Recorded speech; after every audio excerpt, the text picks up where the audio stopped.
A Veja fala em dano colateral na decisão de Gilmar Mendes sobre o impeachment e as eleições de 2026, né? Então, muito curiosa essa história, porque a decisão do Gilmar Mendes é um dano completo, não tem dano colateral adicional. Ela é uma decisão errada, claramente abusiva, né? Mas eles estão falando aqui, a Veja, vocês sabem, é uma revista esquerdista, então eles estão olhando aqui pelo ponto de vista da esquerda. E do STF, evidentemente, né? E qual que é o ponto que eles estão colocando aqui, que é esse ataque do Gilmar Mendes ao Senado, ao Congresso, gerou uma tentativa do Congresso de revidar esse tipo de coisa. E algumas decisões não agradam o STF, mas podem ser bem-vindas, tá? Eles falam aqui que agora o Congresso, particularmente o Senado, está aberto a votar coisas que não são tão aceitáveis assim para o STF e para a esquerda. Então isso é uma coisa positiva no final das contas, muito embora eu acho que nada disso releva a criticidade dessa decisão do Gilmar Mendes, que é horrível. Ele realmente jogou fora. Aliás, muito curioso, ele está dizendo aqui que ele está criticando o constitucionalismo abusivo. Não, esse negócio de seguir a Constituição demais não pode, não podemos seguir a Constituição demais, não. O STF, que na Constituição, né, foi feito para defender a Constituição, agora, segundo o Gilmar Mendes, não, tem que defender as vontades do juiz. O que eles acham ali? A hermenêutica pentadimensional tirada do rabo deles, né? Vamos entender esse caso aqui. Eu sou Peter Turguniev, esse é o canal Ancapso e essas notícias foram sugeridas por Eu Era Feliz Antes de Conhecer o Ancapso, Colegial Libertária e várias outras pessoas. Obrigado aí ao pessoal que sugeriu notícias lá no nosso site, no visãolibertaria.com, e obrigado a você que está assistindo o nosso vídeo. Se você gosta do nosso conteúdo, por favor, deixe o seu like, se inscreva aqui no canal, né? Então tá aqui, ó, o Gilmar Mendes criticou o constitucionalismo abusivo. O negócio de Constituição é muito opressivo, não pode ter muita Constituição não, né? Mas aí o problema do pessoal da esquerda não é nem esse, porque o pessoal da esquerda já sabe que, todo mundo já sabe que não tá nem aí mais esse negócio pra Constituição. A Constituição virou um pedaço de papel rabiscado que o pessoal lá no STF caga pra ela dia sim, dia não, né? Então tá aqui, ó, o dano colateral do Gilmar Mendes sobre o impeachment e eleições de 2026. Né? Então estão dizendo aqui que o grande problema, que muita gente concorda que a lei do impeachment é uma lei antiga e não sei o que lá, mas o fato, né, a maneira como ele tomou essa decisão sem o apoio do Congresso, sem se interagir com o Senado e coisa e tal, acabou gerando uma série de críticas. Né? Além da enxurrada de críticas de deputados e senadores, o despacho do Gilmar Mendes gerou dois efeitos colaterais relevantes. A apresentação de propostas de emenda à Constituição para mudar as regras de escolha dos juízes do STF e impor mandados aos registrados e movimentação de eternos aspirantes a ministros, que veio no momento de turbulência política, chances, ainda que remotas, de aparecer nessa história. Então, ou seja, o que o pessoal está colocando aqui? Que isso pode mudar a forma como os ministros são escolhidos. Tá? Existe uma PEC aqui, ó, apresentada pelo líder do PL, o Carlos Portinho, uma PEC para alterar a forma de ingresso na mais alta corte, que prevê a elaboração de uma lista sêxtupla com votos de juízes, membros do Ministério Público e integrantes da Defensoria Pública com os candidatos do STF. Então, primeiro seria elaborada uma lista sêxtupla, 6 nomes, né?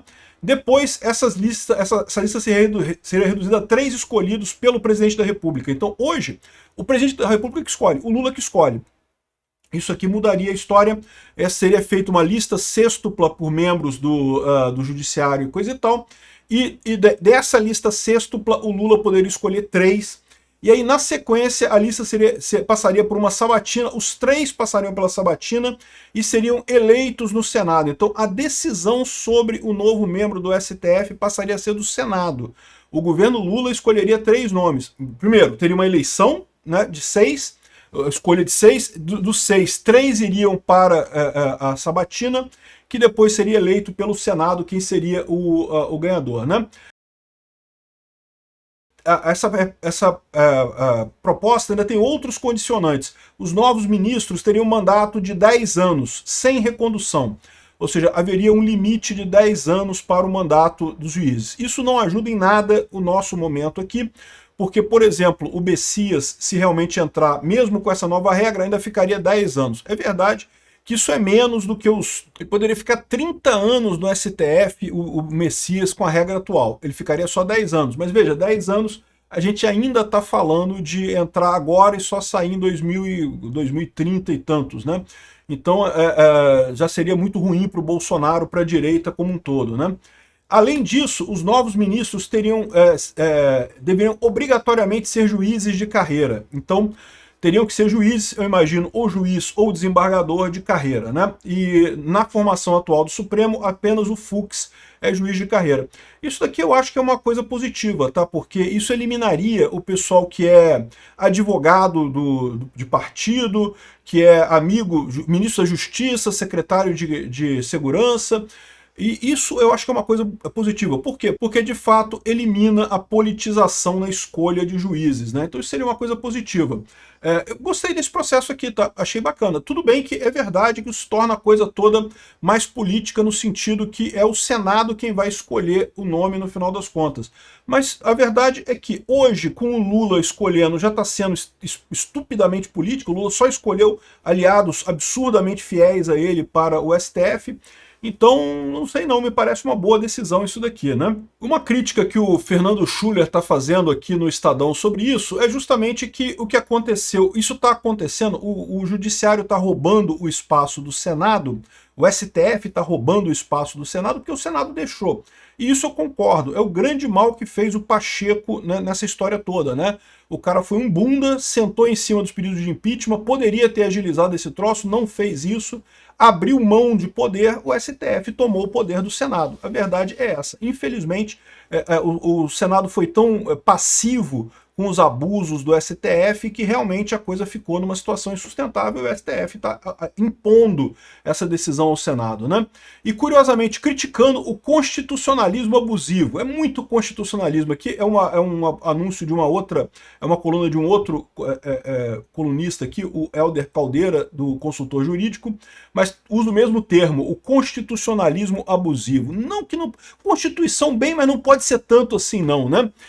O curioso é isso, o pessoal está colocando abertamente que a decisão do Gilmar Mendes foi exatamente para se prevenir de um impeachment em 2027. Olha que coisa curiosa, eles abertamente falam sobre essa perda de poder, esse risco de impeachment.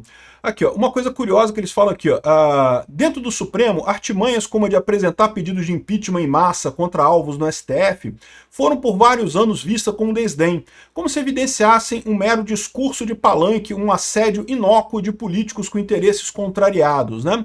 O que mudou então? Por que agora os pedidos de impeachment têm força? Porque agora o STF está efetivamente errado. Todo mundo viu o absurdo que o STF está fazendo, até onde o STF está disposto a jogar a lei no lixo para condenar Bolsonaro sem nenhum motivo, né? Então, aqui, ó, uma ação de deposição contra o ministro Alexandre de Moraes, feita pelo próprio Bolsonaro, foi incluído no rumoroso inquérito das fake news. E no final das contas não fez diferença nenhuma. Agora eles estão preocupados. Por quê? Porque agora eles viram que deu merda, agora eles viram que realmente está chegando neles a coisa. Que existem motivos para mostrar que o STF está errado.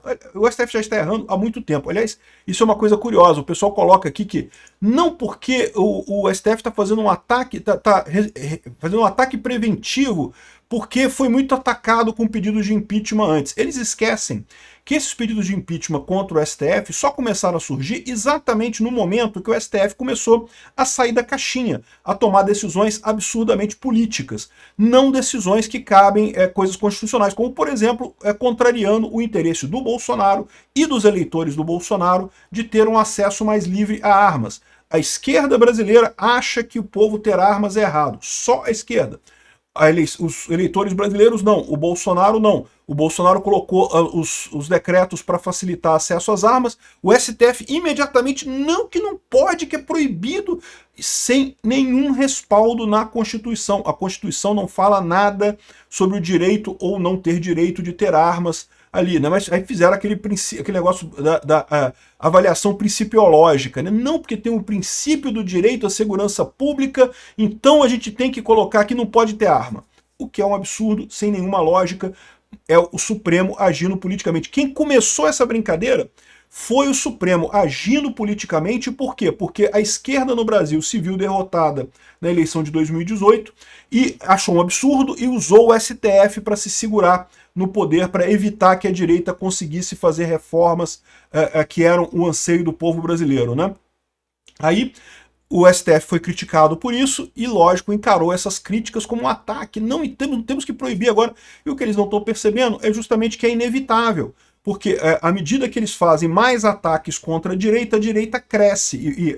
Fizeram um monte de ataques contra Bolsonaro. Só vai fazer Bolsonaro crescer na próxima eleição. Seja ele como candidato, seja o Flávio Bolsonaro, seja o Tarcísio, seja quem for. O povo brasileiro está indo para a direita. Quanto mais tempo a esquerda tentar evitar isso, dando poder para o STF, só vai se ferrar, né?